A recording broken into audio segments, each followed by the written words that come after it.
So here's what you need, okay? In order to write the equation, you're going to need A, B, H, and K. So basically the center. Okay, you're going to need A and B, you're going to need H and K, and you're going to have to somehow figure out which way it opens. Okay?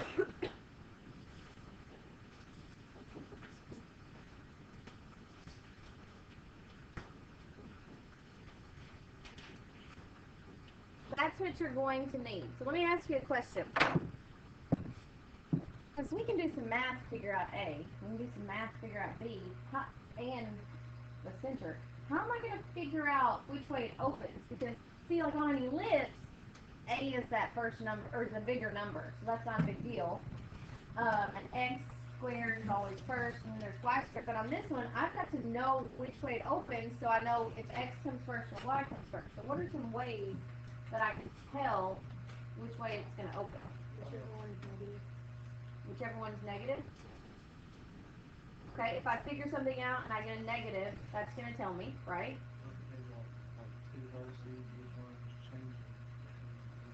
Okay, if I get some vertices, whatever's changed. So if I get vertices, and I don't even know what they are, but let's say the vertices are this and this, because I graph them. So which way does that open?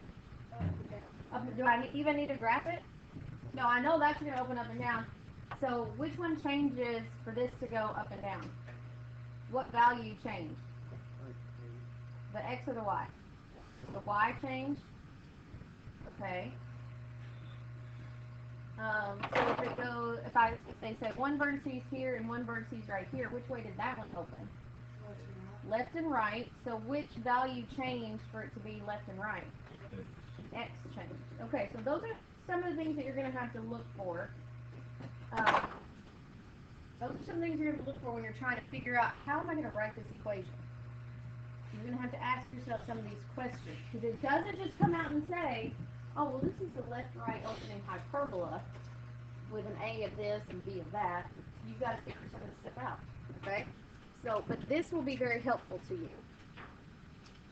okay? That will be very helpful to you. But, by the way.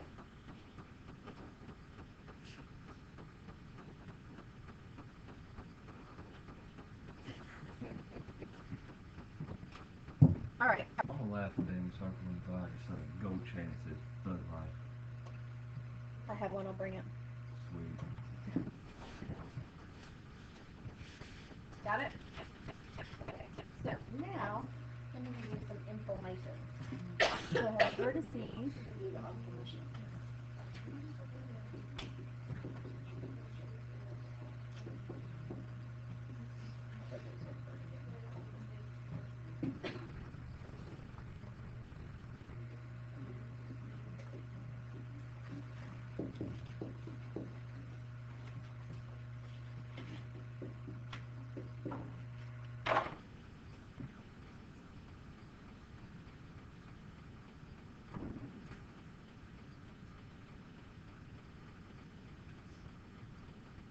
Alright, that's what we have. That's the information we have, right? Okay, so let's see if we can figure out the equation of this hyperbola with the information that we have. What did we say we need? We need A, we need B, we need a center, and we need a direction. Alright, do we know any of this so far? I think the center is 0, 0. Why do we think the center is 0, 0? Alright, what is, if I go from negative 6 to positive 6, what's right smack in the middle? 0. Alright, so 0, 0 is our center. Do we have a direction of opening? Which way does it open? Let's look at it. Here's negative 6, 0. Here's positive 6, 0. Which way does it open? Left to right. So what does that mean if it's opening left to right? X is going to come first. Okay, so let me fill in what I know right now. I know x squared minus y squared equals 1. We're more than halfway there. Of the 5 things we have to have, we've got 3 of them. Yes. Do I know A? Yes. A is 6. How do I know that A is 6? Alright, so I know this is going to be 36. Oh, we're 80% there. Now this is the hard part. We've got to get B. And know how to what? What? The transverse axis is 2A units long. So from negative 6 to positive 6 is 12. Half of that is 6. So that means A is 6, so that A squared has to be 36. Yes. Alright. Now, we don't know B, but there's one piece of information we haven't used yet, right? Yeah, that B over A. Is this B over A? Is x squared coming first, B over A? Because I really can't remember. Yeah, it's B over A. It is, okay, so this is B over A. Alright. Except that it's not. Because you told me that A was 6. So B over 6 equals 1 over 9. Apparently this was a fraction that somebody reduced, right? So we just need to figure out now what is cross multiply, okay? So it's 90.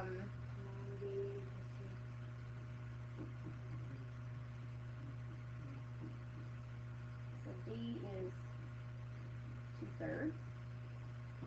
And what's 2/3 squared? 4 over 9.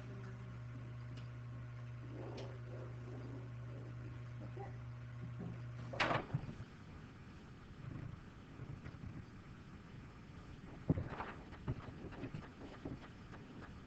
I gave you everything you need to know right here. Everything.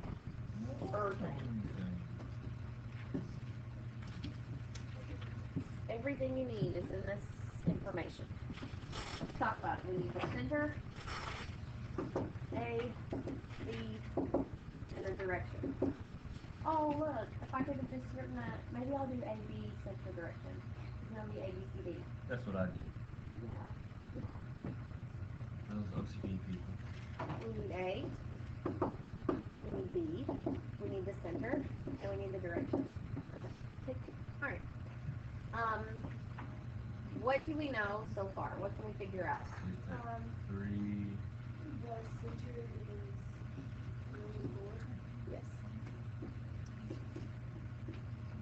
Okay. Now, you know, you can tell the center from the asymptote as well as from splitting the difference between the vertices, right? Just remember that formula for the asymptote? It's always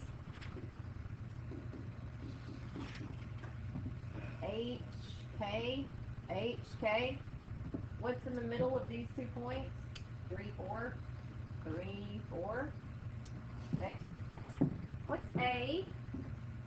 Do we know A? Whatever it is, it's equal to B. It's equal to B. How do you know it's equal to B? Because it's 1.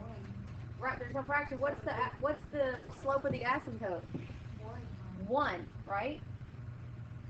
So whatever they are, they're equal to each other because it was a fraction that reduced down to 1.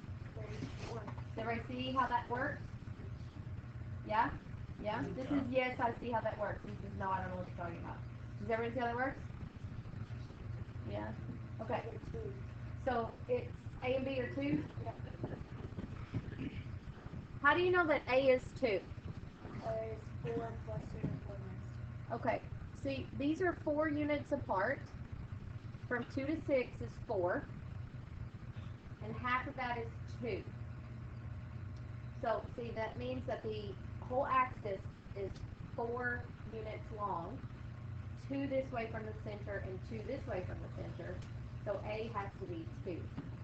And you're right, 1 over 1 equals B over 2. Actually, it would be A over 2 on this one.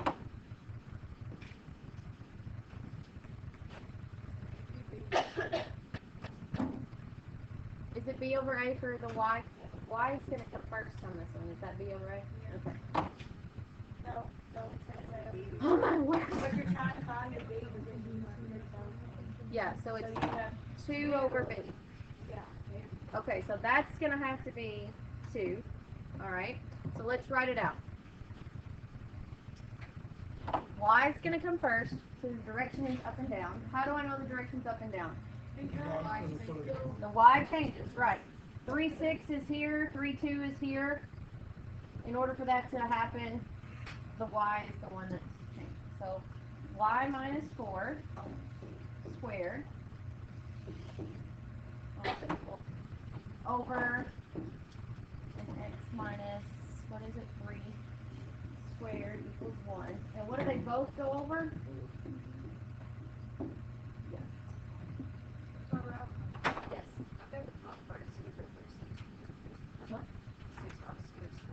Huh? Is that how I find what? Is that how you can find the one Yes. with an X every time? Every time? Yep. Yep. Every time. Alright. Anything else on this one? Do you have it copied down? No? Okay. Look on your page that you have that we've been working on for about a year now. Try number 35.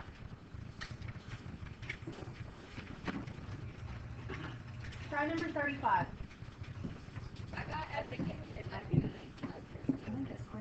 Alright, so they gave us the vertices. So we need A, B, C, and 3. They gave us the vertices at 3, 0 and negative 3, 0. So what's happening right there? The center is 0, 0, right? And what else do we know with being at 3, 0 and negative 3, 0? We know the direction. Alright. And we know A is 3. Okay. Is that because the one to that is 6? Yes. That's exactly why. Good. Okay, now they gave us the foci. They didn't give us an asymptote like I had on the other two, but if they gave us the foci, what did they tell us? They gave us C. And right. If you'll remember, A squared plus B squared equals C squared. A is 3. Oh, no B. What's C? 4. So I've got 9 plus B squared equals 16. So B squared has to equal 7. Do I care necessarily about what B is? Do I have to graph this? No, I don't care what the square root of 7 is right now. To do what I need to do, I just need that 7. So I'm going to say x squared over 9 minus y squared over 7 equals 1. Now, how did I know to put that x squared first?